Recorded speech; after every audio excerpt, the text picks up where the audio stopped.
दोस्तों नमस्कार। स्वागत है आपका हमारे इस यूट्यूब मंच पर। दोस्तों, विश्वासघात, देश प्रेम और देशद्रोह ये आजकल शब्द इतने ज्यादा चर्चा में आ गए हैं कि मौजूदा दौर में ऐसा लगता है कि क्या वाकई इस देश के 140 करोड़ लोगों की कीमत पर जो राष्ट्रवाद चलाने की कोशिश हो रही है, उस राष्ट्रवाद के भीतर आम आदमी की कोई हिस्सेदारी है या नहीं, संविधान, सिस्टम और नागरिकों की कोई भागीदारी है या नहीं।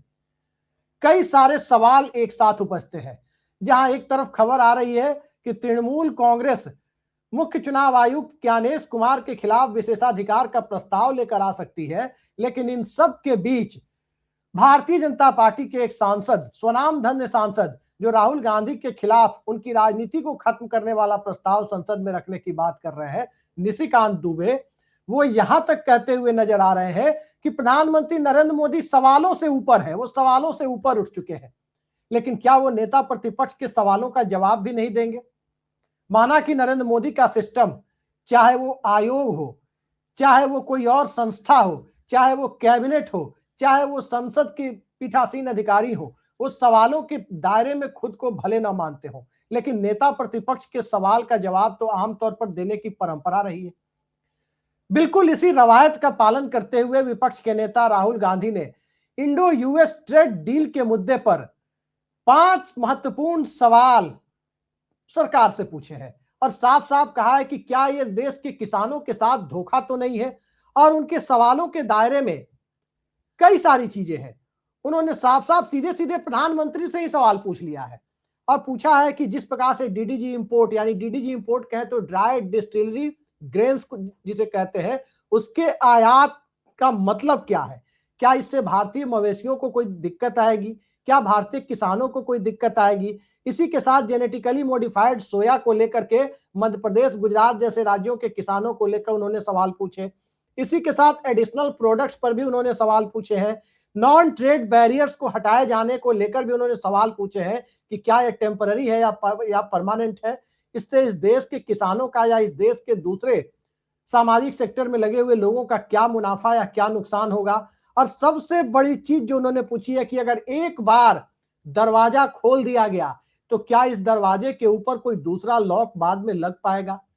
लेकिन इन सवालों का जवाब देने की बारी जब सरकार की तरफ से आती है तो आमतौर पर कोई बोलता नहीं है। यह अलग बात है कि एक दूसरे कार्यक्रम में गृह मंत्री अमित शाह सीधे सीधे राहुल गांधी को कह रहे हैं कि वो इस देश के लोगों को और किसानों को गुमराह कर रहे हैं। यहां तक चुनौती दे रहे हैं कि नेता विपक्ष राहुल गांधी यदि चाहे तो भारतीय जनता पार्टी का युवा मोर्चा का अध्यक्ष उनसे डिबेट कर सकता है। आखिर अमित शाह चाहते क्या है? आखिर अमित शाह को क्या भारत के संविधान और संसद और संसदीय मर्यादाओं का ज्ञान नहीं है? मुझे तो नहीं लगता कि विधानसभा में नरेंद्र मोदी से भी सीनियर है अमित शाह। नरेंद्र मोदी 2002 में विधायक बने, अमित शाह 98 में विधायक बने, फिर उसके बाद वो संसद में आए, सरकार की तरफ से बिंदुवार जवाब देने के लिए जाने जाते हैं। लेकिन क्या लीडर ऑफ अपोजिशन यानी विपक्ष के नेता के सवालों का जवाब भारतीय जनता युवा मोर्चा का अध्यक्ष देगा? क्या प्रधानमंत्री इस लायक खुद को नहीं समझते कि विपक्ष के नेता के सवालों का जवाब दे सके, खासकर तब जब भारतीय जनता पार्टी से कई कई लोग नेता विपक्ष के पद पर रहे हैं, लाल कृष्ण आडवाणी, अटल बिहारी वाजपेयी से लेकर सुषमा स्वराज तक। तो क्या विपक्ष के नेता के पद का महत्व अमित शाह को नहीं पता? इन सारे सवालों का जवाब हम आज ढूंढने की कोशिश करते हैं और मुझे लगा कि इसके लिए वरिष्ठ पत्रकार और राजनीतिक विश्लेषक अनिल त्यागी जी से बेहतर व्यक्तित्व इस चर्चा के लिए नहीं हो सकता। अनिल त्यागी जी, बहुत बहुत स्वागत है आपका हमारे इस यूट्यूब मंच पर। और जिस प्रकार से मौजूदा दौर में भारत का सिस्टम काम कर रहा है, चुनाव आयोग पर सवाल, सीएजी को लेकर अब तक कोई सवाल नहीं उठा है, लेकिन सीएजी जिस प्रकार से नेपथ्य में चली गई है, जाहिर है आने वाले वक्त में उस पर भी सवाल उठ जाए तो कम से कम मुझे आश्चर्य नहीं होगा। ठीक इसी तरह से लोकसभा अध्यक्ष के ऊपर सवाल, विपक्ष ने एक बड़े गंभीर आरोप लगाए और उन्हें पद से हटाने वाला प्रस्ताव लाने की भी पेशकश की। और अब कई सारे दूसरे सवाल अंतरराष्ट्रीय स्तर पर भारत की भूमिका को लेकर और इस देश के किसानों से लेकर मैन्युफैक्चरिंग सेक्टर के हित को लेकर जो सवाल उठ रहे हैं, उसमें एक मुद्दा जो किसानों का है, उस पर नेता प्रतिपक्ष ने जो सवाल पूछे हैं, क्या आपको लगता है कि उन सवालों के दायरे में से सत्ता पक्ष बचना क्यों चाह रहा है? देखिए, सत्ता पक्ष का पास बचने के अलावा कोई रास्ता मुझे नजर नहीं आता, क्योंकि ये अंतर्राष्ट्रीय राजनीति है। और इस अंतर्राष्ट्रीय राजनीति का जो संक्रमण का दौर है, वो उस दौर से भारत गुजर रहा है। और अमेरिका को नजरअंदाज करना भारत के लिए बड़ा मुश्किल है। और क्योंकि अमेरिका की अपनी परेशानियां बहुत बड़ी हैं। अमेरिका, वहां के लगभग लगभग 30 से 40 लाख किसान अमेरिका में हैं। उनको 30,500 लाख करोड़ रुपए की सब्सिडी अमेरिका देता है। और लगभग वहां की जनसंख्या का 2%, 1 से 1.5% जो है खेती पे निर्भर है। वो एक बहुत बड़ा वोट बैंक भी है उनका। और वही जो पूरी की पूरी, जो हालांकि अमेरिका की इकोनॉमी में एग्रीकल्चर का बहुत बड़ा योगदान नहीं है, लेकिन जो खाने पीने का सामान जो प्रोड्यूस करते हैं, अगर वो डंप हो जाएगा तो उसका क्या होगा। क्योंकि अगर सोयाबीन, जो पहले बातचीत हो रही थी, चाइना इंपोर्ट नहीं कर रहा था, अब चाइना ने अपने दरवाजा खोला है, लेकिन उतना नहीं खोला जितना कि सोयाबीन का कंजम्पशन हो जाए। अब मुसीबत ये है कि अगर हमारे यहाँ जो सोयाबीन होता है, वो आप कल्पना करेंगे तो हैरान हो जाएंगे कि 15 से 20 मिलियन टन सोना, मीट्रिक टन सोना जो सोयाबीन होता है हमारे यहाँ, जी और 15 से 20 लाख मीट्रिक टन जो सोयाबीन होता है, उसको अगर रुपए में आके तो 6 से 8 बिलियन डॉलर का सोयाबीन हिंदुस्तान प्रोड्यूस करता है। और वो हम कंज्यूम भी करते हैं। वो डायबिटीज में काम आता है, खाने में काम आता है, खास तौर से प्रोटीन का सोर्स है।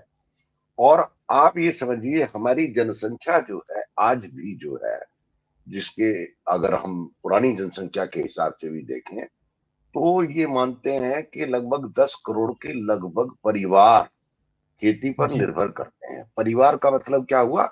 लगभग 50 करोड़ से 60 करोड़ लोग खेती पर निर्भर करते हैं। तो कहाँ 40 लाख लोगों के सर्वाइवल का सवाल है, और कहाँ 60 लाख लोगों के सर्वाइवल का सवाल है।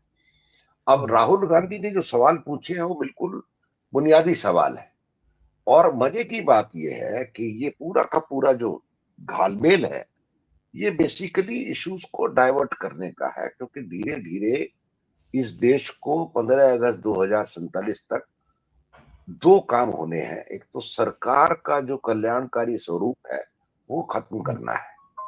वेलफेयर स्टेट जिसको बोलते हैं, जो कि अमेरिका कर रहा है अपने किसानों के साथ, या पूरी दुनिया के जो देश करते हैं, वो है। और दूसरा जो है कि बहुराष्ट्रीय कंपनियों का जो न्यू लिबरेट कैपिटलिज्म है, जो नव आर्थिक उदारवाद, बल्कि निरंकुश नव आर्थिक उदारवाद की तरफ बढ़ता हुआ भारत है। जी और वो जो पूंजीवादी ताकतें हैं, वो 15 अगस्त 2047 तक इस देश को दोबारा से गुलाम बनाना चाहती है। राहुल गांधी उस बात को कह नहीं पा रहे हैं, लेकिन राहुल गांधी वो सारे मुद्दे उठा रहे हैं जो कि खास तौर से इस मामले में रुकावट डाल रहे हैं।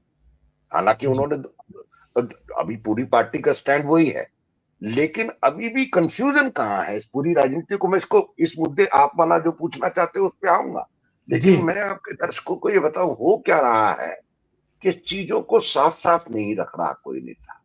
अगर राहुल गांधी ये कह दें कि ये सरकार का कल्याणकारी चेहरा और चरित्र जो है आम जनता से हट रहा है और पूंजीवाद कब्जे में आ रहा है, तो जो जो उनकी दादी ने किया था 1969 में और 71 में, बैंकों का राष्ट्रीयकरण, प्रीवी पर्स खत्म करना, जी वो एक वेलफेयर स्टेट का कैरेक्टर था। लोगों को लगा था कि सरकार हमारी कद्र करेगी और सरकार हमारी देखभाल करेगी। तो ये मूलभूत जो अंतर है, इस मूलभूत गैप को बढ़ाया जा रहा है।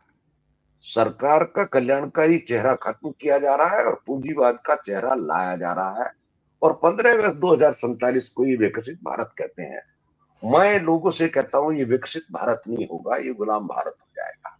ये उसकी तरफ बढ़ जी रहा है धीरे धीरे। अभी 21 साल 22 साल लगेंगे, उसमें ये सारा का सारा कोर्स करेक्शन पूरा हो जाएगा। इंश्योरेंस का बिल आपने देख लिया, 100% एफडीआई आ गया। उसका एक लेबर चरित्र एक्ट। आपने हाँ, अभी पंजाब में 10 लाख रुपए का बीमा जो है पंजाब सरकार ने परसों ही घोषित किया है, पेज 1 विज्ञापन निकला है। तो क्या होगा इससे? सरकारी अस्पताल खत्म हो जाएंगे, प्राइवेट अस्पतालों को 10 लाख रुपए मिलेगा। और जी जो भ्रष्टाचार का स्वरूप है, जो पैसा बंटता है एजेंटों को, 40% कमीशन जो मिलता है, वो किसको जाएगा ये मेरे को कहने की जरूरत नहीं। मैं आपसे ये कह रहा हूं कि राहुल गांधी की अप्रोच बिल्कुल ठीक है, क्योंकि हमारे यहाँ के लगभग लगभग से अराउंड 60 से 80 लाख, 6 से 8 करोड़ लोग टोटल मिला करके जो किसान हैं, जो सोयाबीन महाराष्ट्र में, गुजरात में, राजस्थान में, मध्य प्रदेश बहुत बड़ा इलाका है सोयाबीन का, वो जी सारे के सारे बेरोजगार हो जाएंगे। आप समझ नहीं, रहे? आप और जो सवाल उठा रहे हैं सर, इसमें जी एक बड़ा महत्वपूर्ण सवाल यह है कि आखिर किस दबाव में भारत सरकार इस डील के लिए तैयार हुई? वो कौन सी परिस्थितियां हैं जिसमें इस देश के लोगों के हितों का सौदा कर दिया गया, ऐसी आशंका जताई जा रही है। खास करके देखने के बाद प्राइमा फेसाई तो यही लगता है कि इस देश के बड़ी आबादी का एक तरह से उसके हितों का सौदा कर दिया गया हो अमेरिका के साथ। वो दबाव देखिए, कौन सा है? मैं आपको बताऊं, अभी सौदा हुआ नहीं है। आप ये जी समझिए, नंबर 1, ये तो एक तो ये समझने की जरूरत है, अभी तक कोई कागज तैयार नहीं हुआ है। हम्म, ट्रंप ने एक स्टेटमेंट निकाला है कि ये रेफरेंस ऑफ एग्रीमेंट ये होगा। हम्म, एग्रीमेंट खुद सरकार को भी नहीं पता कब होगा। आप ये अच्छा समझिए, पूरा जियो पॉलिटिकल कैरेक्टर बदल रहा है। हम्म चीन बहुत ताकतवर होता जा रहा है, हम्म और चीन जो है, चीन की जो हस्तक्षेप है वो बहुत तेजी से बढ़ रही है। हम्म खास तौर से साउथ अफ्रीका का पूरा इलाका चीन के हम्म इन्फ्लुएंस में है इस समय। रेयर अर्थ के जितने कॉन्ट्रैक्ट हैं वो सारे हैं। दूसरे ईरान से जो रेल का जो ट्रैक चला है चाइना की तरफ, वो एक बहुत बड़ी चुनौती है। हम्म, एनर्जी की जो सारी की सारी, खास तौर से जो, अगर आप देखें, पेट्रोल का तो पुराना खेल रहा है जिसकी बात हम लोग कर रहे हैं। खास जी तौर से अरब के देशों के लिए जो एनर्जी सप्लाई है, उनको, रूस को लेकर के उनकी सप्लाई का मामला डाउन है। आप उस पूरे एग्रीमेंट में एक शब्द पढ़िए कि इंडिया अपनी एनर्जी जरूरतों के लिए अमेरिका से बात करेगा और अमेरिका तय करेगा कि उनकी एनर्जी सेक्टर की सप्लाई चेन क्या होगी। उस यही सप्लाई तो चेन में भारत देने, की संप्रभुता का सवाल है सर। नहीं, मैं आपको कह रहा हूं ना, उस सप्लाई चेन में अरब के देश भी होंगे, वेनेजुएला भी होगा, अफ्रीकन नेशन भी होंगे, बाकी देश भी होंगे। लेकिन ये तो गवर्नमेंट को तय करना है कि इस एग्रीमेंट में, जैसे राहुल गांधी ने बहुत बढ़िया बात कहा कि एडिशनल प्रोडक्ट्स की बात उसमें कही गई है, उस जो हम्म, मसौदा ट्रम्प साहब ने भेजा है। तो एडिशनल प्रोडक्ट्स, जब इस तरह की लैंग्वेज आप लिखते हैं तो उसमें तमाम तरह की चीजें भरेंगे। उसमें काली मिर्च भी भरेंगे, नमक भी भरेंगे, तो चावल भी भरेंगे, और सब जीएम के हैं, जी जेनेटिकली मॉडिफाइड जो प्रोडक्ट्स हैं वो हैं। तो भारत के कृषि समाज पर एक बहुत बड़ा संकट आने वाला है। उस संकट का ये जो दस्तावेज है जो आया है, जिसपे के सिग्नेचर नहीं हुए हैं, और आप जी देखिए सबसे बड़ी खूबसूरती है कि कोई नहीं बोल रहा है। विदेश मंत्री कह रहे हैं, पीयूष गोयल को मालूम है, पीयूष मंत्री कह रहे हैं कि जयशंकर को मालूम है। हम्म, खास तौर से ट्रंप ने भी अभी उसके बाद से, जब से राहुल गांधी का भाषण जो है लोकसभा में हुआ है, कि ट्रंप ने नरेंद्र मोदी का गला दबा दिया है, खेल की भाषा में जब उन्होंने बताया, हम्म, उसके बाद से कोई बयान नहीं आया ट्रंप का। आप समझिए, जी ऐसा नहीं है कि राहुल गांधी के संपर्क ट्रंप के लोगों से नहीं है। और हम्म, एप्स्टीन फाइल आने के बाद आप देखिए, डेमोक्रेसी भारत की, मैं आपके माध्यम से सब लोगों को ये बताना चाह रहा हूं कि एप्स्टीन फाइल के मामले में डेमोक्रेट्स और रिपब्लिकन्स में जब ये आई फाइलें नहीं खुल रही हम्म, थी, तो वहां की संसद ने 400 से ज्यादा वोट उन एप्स्टीन फाइल को खोलने के लिए दिए, जिसमें डेमोक्रेट भी शामिल थे और रिपब्लिकन भी शामिल थे। जी ऐसा तो यहाँ के लोकतंत्र में नहीं होने वाला है, यहाँ की संसद में नहीं होने वाला है। नहीं, पहले तो ऐसा होता रहा है हमारे यहाँ कि राष्ट्रीय मुद्दे नहीं, पर पक्ष नहीं, हम विपक्ष सब एक हो राष्ट्रीय जाते थे। मुद्दों पे अटल जी ने किया, मुझे आज भी याद है, जब इराक पे हमला होने वाला था, तो हम्म, अमेरिका ने कहा कि आप हमारे यहाँ सेना भेजो, अपनी सेना। तो हमारी सेना ने दो मुद्दों पे बात की। हमारे सेना के जनरल ने कहा कि एक तो हम वहां के जनरल की अध्यक्षता में काम नहीं कर सकते, उनसे ऑर्डर नहीं ले सकते अमेरिकन जनरल से। तो जो अटल जी क्योंकि बहुत तेज पॉलिटिशियन थे, तो अटल जी ने बुश को कहा कि हमारे यहाँ इस तरह नीतिगत फैसले संसद में लिए जाते हैं, हम संसद में आपका प्रस्ताव रखेंगे और ये अब बात करेंगे। तो मुलायम सिंह यादव से उन्होंने बात की और इस संसद में बात हुई कि नहीं, हम सेना नहीं भेजेंगे। तो अगर नरेंद्र मोदी प्रेशर में नहीं होते, और ये राजनीति अभी भी ऑप्शन खुला हुआ है नरेंद्र मोदी के पास, ताकि ये मामला हिंदुस्तान के राजनीति के तय करें, 800 के 800 एमपी तय करें कि संसद में मामला तय होगा। अब इन्होंने संसद और कैबिनेट तो बेईमानी कर दी है, तो फैसला कहां हो रहा है? फैसला दो व्यक्तियों के बीच में हो रहा है, नरेंद्र मोदी साइन करेंगे और ट्रंप साइन करेंगे, ऐसे तो नहीं होगा ना। तो ये तो आने वाले दिनों में तय करना पड़ेगा, और आने वाले दिनों की राजनीति ही ये होगी कि अगर कहीं ये भारतीय किसान बनाम अमेरिका हो गया तो ये लड़ाई बड़ी आसान हो जाएगी। ये किसानों को सामने आना पड़ेगा, क्योंकि किसानों के लिए सबसे बड़ी चुनौती होने वाली है, उनके तो जीविका जीवन मरण का प्रश्न खड़ा होने वाला है। लेकिन एक सवाल थोड़ा भारत के अंदर का राजनीतिक सवाल है, जो आज शाम में अचानक उपज के सामने आया, जब गृह मंत्री अमित शाह एक कार्यक्रम में बोल रहे थे और उन्होंने कहा कि राहुल गांधी किसानों के मुद्दे पर, मैन्युफैक्चरर के मुद्दे पर देश को गुमराह कर रहे हैं। उन्होंने ये भी कहा कि राहुल गांधी को चुनौती देते हैं कि भारतीय जनता युवा मोर्चा के अध्यक्ष के साथ जिस किसी प्लेटफॉर्म पर वो चाहे चर्चा करने के लिए या डिबेट करने के लिए वो तैयार है। ये कहने का क्या मतलब है? नेता विपक्ष की का एक ऑफिस होता है, एक डिग्निटी है, प्रधानमंत्री के समकक्ष का पद माना जाता है काफी मामलों में। नेता प्रतिपक्ष अगर किसी से डिबेट करेंगे तो प्रधानमंत्री से करेंगे। विपक्ष का नेता बीजेपी के युवा मोर्चा के अध्यक्ष से क्यों डिबेट करेगा? अब कल को कहे कि दो क्रिकेट टीम के बीच कप्तान टॉस कर रहे हैं, तो कोई कहेंगे नहीं, एक तरफ से कप्तान आएगा, दूसरी तरफ से 12वां खिलाड़ी आएगा, 12th मैन आएगा। ये अजीब सी बात गृह मंत्री क्यों कर रहे हैं? देखिए, ये राजनीति का हिस्सा है, इसका नीतिगत फैसले से कोई लेना देना नहीं है। ये राहुल गांधी के उपहास उड़ाने का तरीका है। भारतीय जनता पार्टी को ये मालूम है कि एक ही आदमी हमसे लोहा ले सकता है, बाकी के किसी के बस का नहीं है, उसका नाम राहुल गांधी है। तो उसका उपहास किस तरह से किया जाए और उसको छोटा करके कैसे दिखाया जाए, ये उस राजनीति का एक बड़ा छोटा सा हिस्सा है जो अमित शाह ने कहा है, क्योंकि अमित शाह देश के गृह मंत्री हैं और बड़े पद पे हैं, नंबर 2 हैं पार्टी और सरकार में, सब उन्हीं की चल रही है। तो जब इस तरह का ताकत आती है तो आदमी इस तरह की बातें कई बार करता है, और इसको कोई बहुत ज्यादा सीरियस नहीं लेना चाहिए। हाँ, नरेंद्र मोदी अगर ये बात कहते तो थोड़ी सी उससे सीरियसनेस थी, लेकिन अमित शाह कह रहे हैं तो उसको बहुत ज्यादा सीरियस लेने की जरूरत नहीं है, क्योंकि क्या बात राहुल कर रहे गांधी हैं का सर?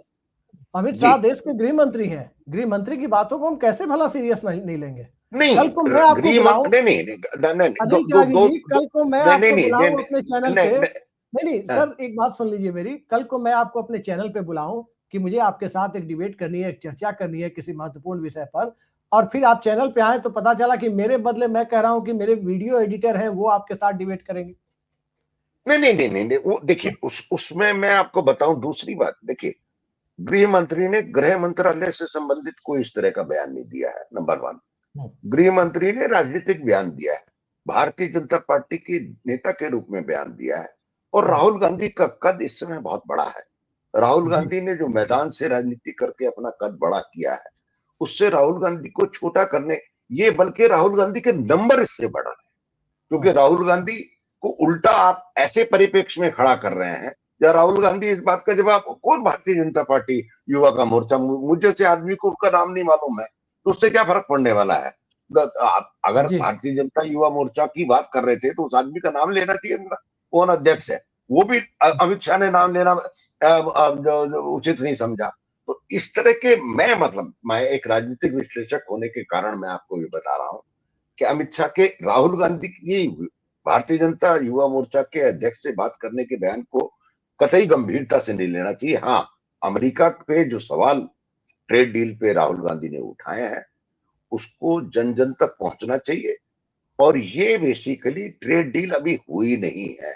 ये हो क्या रहा है कि भारतीय जनमानस में इसको ऐसे परोसा जा रहा है ताकि उस मंथन के बाद से जो थोड़ा बहुत बचेगा उस पर कोई ट्रेड डील की जा सके। मुझे जो समझ में आता है वो ये है, अभी ट्रेड डील नहीं हुई है, और ट्रेड डील मुझे लगता है कि इस बजट सेशन के खत्म होने तक, जो कि मई तक खत्म होगा, लगता नहीं कि मई या अप्रैल एंड तक ये ट्रेड डील हो जाएगी। जी संसद के चलते तक नहीं होगी, उसके चलिए, बाद क्या होगा किसी को नहीं पता।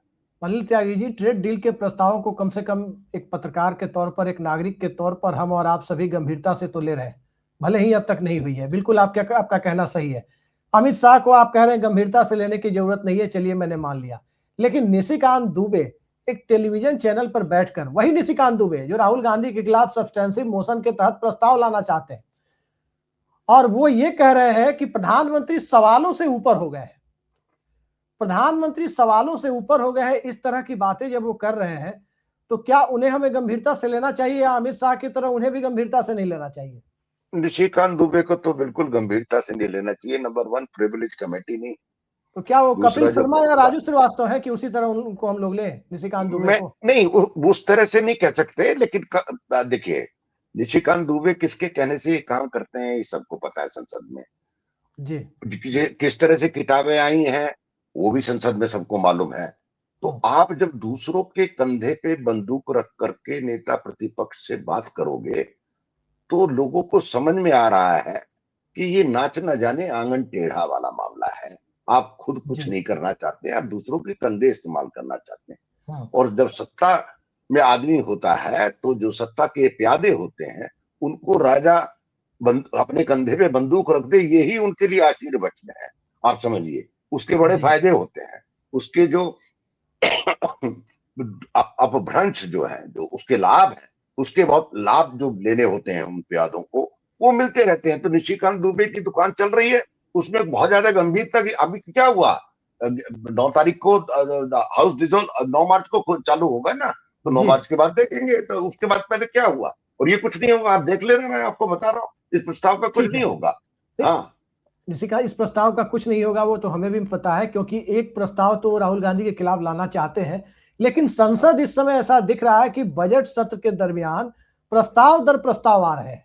एक निशिकांत दुबे का प्रस्ताव राहुल गांधी के राजनीतिक करियर को खत्म करने के लिए, दूसरा लोकसभा अध्यक्ष की भूमिका को लेकर सवाल उठे और लोकसभा अध्यक्ष के ऊपर उन्हें पद से हटाने का रिमूवल प्रोसेस वहां शुरू करने की बात विपक्ष ने शुरू कर दी, वो एक अलग प्रस्ताव।